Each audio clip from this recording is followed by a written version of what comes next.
What if I told you there was a substance that you could take that would vastly improve your artwork by shifting the way you approach art and how you see the world?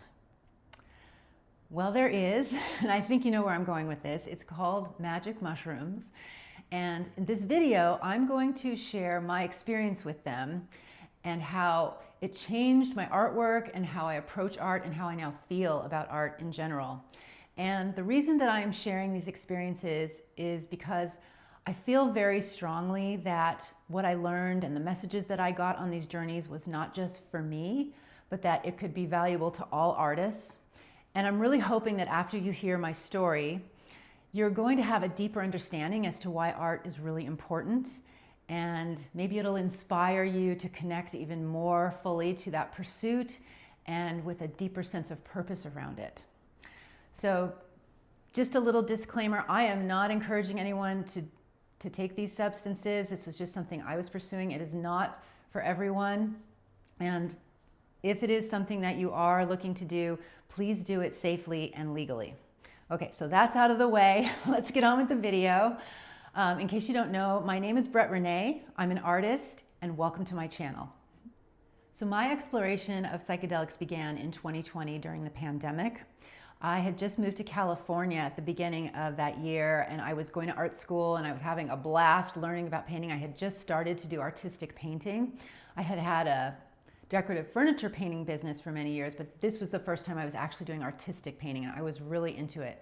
And then of course everything shut down, and so I really had nothing else to do, so I kept painting every day. It was like an opportunity to just really work at it without any distraction, which was nice. And at the same time, I was doing a lot of reading and personal growth. I figured I wanted to use this time constructively.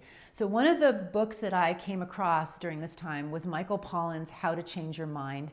You may have heard of it. It's all about psychedelics and their history and how they've been used and the different kinds, and it's also the author's own experiences of these substances. And one of the things that I believe was in this book was that he talked about how in Silicon Valley they were using these substances, like having microdose days. They were using them to solve complex problems, to find creative solutions to things. It was just a way of opening up their minds in a different way.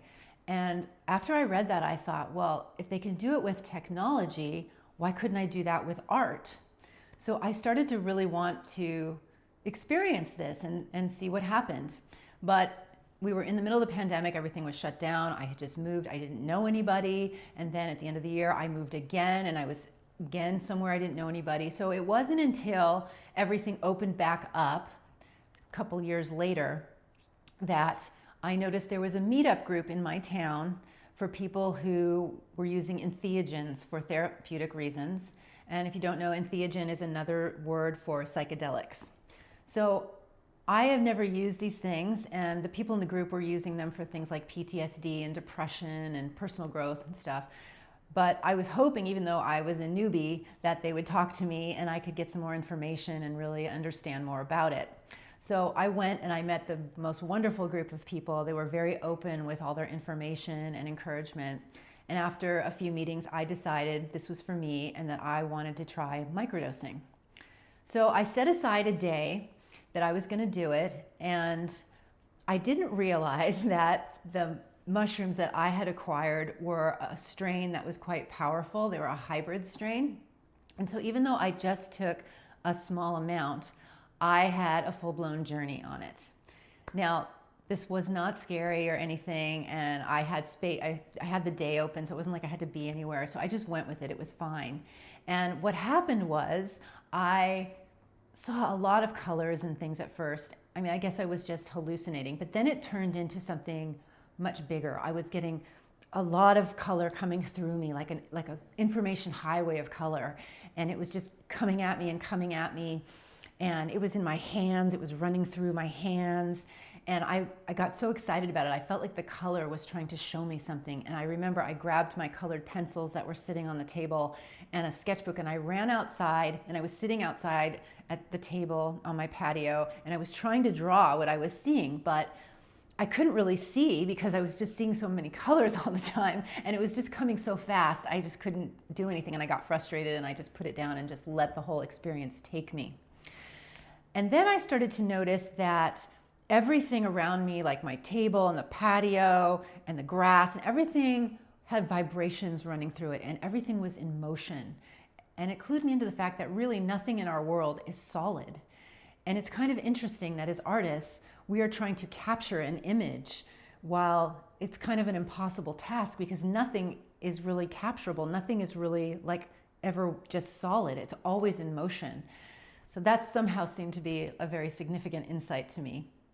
And the next thing that happened was my brain started making connections to things. Like I saw this bird sat on top of my fence, and the breast of the bird and the plank of on the fence looked exactly the same, and I thought that was really fascinating. And then I was looking around at plants and different things in the yard, and I was seeing different shapes inside of these things, and all of a sudden these things didn't really look like what they were. They looked like a collection of shapes.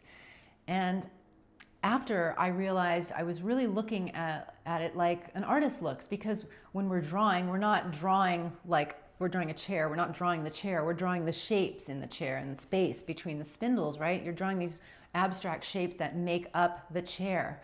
And it sort of like put me into this thing where now I was seeing more like an artist than I had before. And that was really exciting. However, my skill level didn't really change after this. I still had to do the work, but I was seeing things differently, and that was helpful. And I was also really aware of movement in my paintings and motion. That was something that stayed with me. So after this, I did try to microdose like a couple times a week for a little while, but I was very sensitive to these mushrooms, and I just couldn't seem to get to a small enough dose where I wasn't hallucinating at all. I couldn't even imagine how people in Silicon Valley were able to work on these substances. So I decided to stop because it was just frustrating me. But then a month later, I had this idea that why not just do a full journey? Because I was getting insights on the first one. Maybe a full journey intentionally done would give me more about artwork and would help me more in my painting process. So I did this very intentionally. I made sure I had good set and setting like you're supposed to do, that I was safe. I had someone in the house who was my trip sitter, and I had set aside an afternoon, and I went ahead and did it, and I was hoping that it was going to be all about art. But this journey actually turned out to be quite emotional. It was about childhood things and codependencies, patterns that I was playing out in my life, and there was a lot of things that I was being told to let go of, and it was very emotional. I had a huge emotional release. I was crying for like 4.5 hours, and even though it was a little bit painful, it was also incredibly freeing. Like afterwards, I just felt like something had left me that I didn't need, that was sort of in the way of me showing up in life in a much bigger way and going for things I wanted to. And I felt a bit reconnected to my artwork, like I really just wanted to do it even more. So I guess in that way it was about art, because all the stuff that was in the way of art was gone. And then something even bigger happened. I think after this energy left me, it opened up some sort of space for more things to leave, because my whole life blew up a few months later. My partner left, I lost my house, I ended up moving back to California. My whole life just changed. And when I got to California, I felt very free in a way. Even though I had been through a lot of trauma, I felt this freedom to just go for stuff. And so I got back in classes, and I was painting all the time and producing a ton of work and just having a great time. And I started to build up a really nice portfolio, and I was showing things to people, and people started asking me to do stuff, and I started getting jobs and art gigs, and I was making a little money, and it was really exciting. And so I think it all came out of that journey. But interestingly, I had no desire to do the mushrooms again for a while. I was just kind of riding this high in California and doing my artwork. And then the man came back into my life, and we tried to work things out, and it didn't happen. And I think something about that brought the past back in, and suddenly I felt like I wanted to do the mushrooms again. Like I wanted to see if there was something else for me there. And at the same time, a friend of mine was really wanting to do them, was very curious about it. So we decided we were going to do a journey together. So this time, this journey was very much about art. And after about an hour and that things had kicked in, I had this very strong impulse. I said, I have to go be with plants. And I ran out of the house and I went downstairs to this area near my condo where there were just trees and garden beds and just lots of foliage, and it was very private. And I was sitting out there and I had the most incredible experience. I just felt completely connected to everything. And what I saw was just extraordinary. There was so much beauty, and like when the light was hitting the plants, the colors that I saw were just magnificent. And I saw lots of movement happening, and just everything was just so beautiful. And it was I almost felt sad about it, because I felt like, wow, this is all around us all the time, everywhere. We just miss it. And I felt really sad about that. Like I had missed a big part of my life because I just wasn't paying attention. And we all do this. We all just walk by these extraordinary things all of the time. And it's like, we're just so in our heads and we just miss all this beauty and abundance and just extraordinary things that are around us. And I think it sort of showed me that this is why I paint, because I want to expose that. Like, I think most artists feel this way. They paint something because they want to point you in that direction. They want to show you something beautiful that you missed. And so seeing that really gave me a deep sense of purpose and made me realize how art is really important, not just for me, but for everyone, for the world. I mean, the truth is that what you focus on, what you pay attention to, grows stronger. We know this from quantum physics. I don't think this is anything new. There's a billion YouTube videos about it. And if you're spending your time focusing on things in the world like, political upheaval and money worries and all these other things that, are negative, that pull our attention, then that's what you're creating in your life.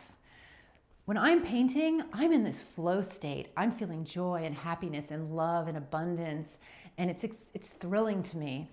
And so I think that if more people would paint and get into that state every day, then that would not only improve their lives, but it would improve the world in general.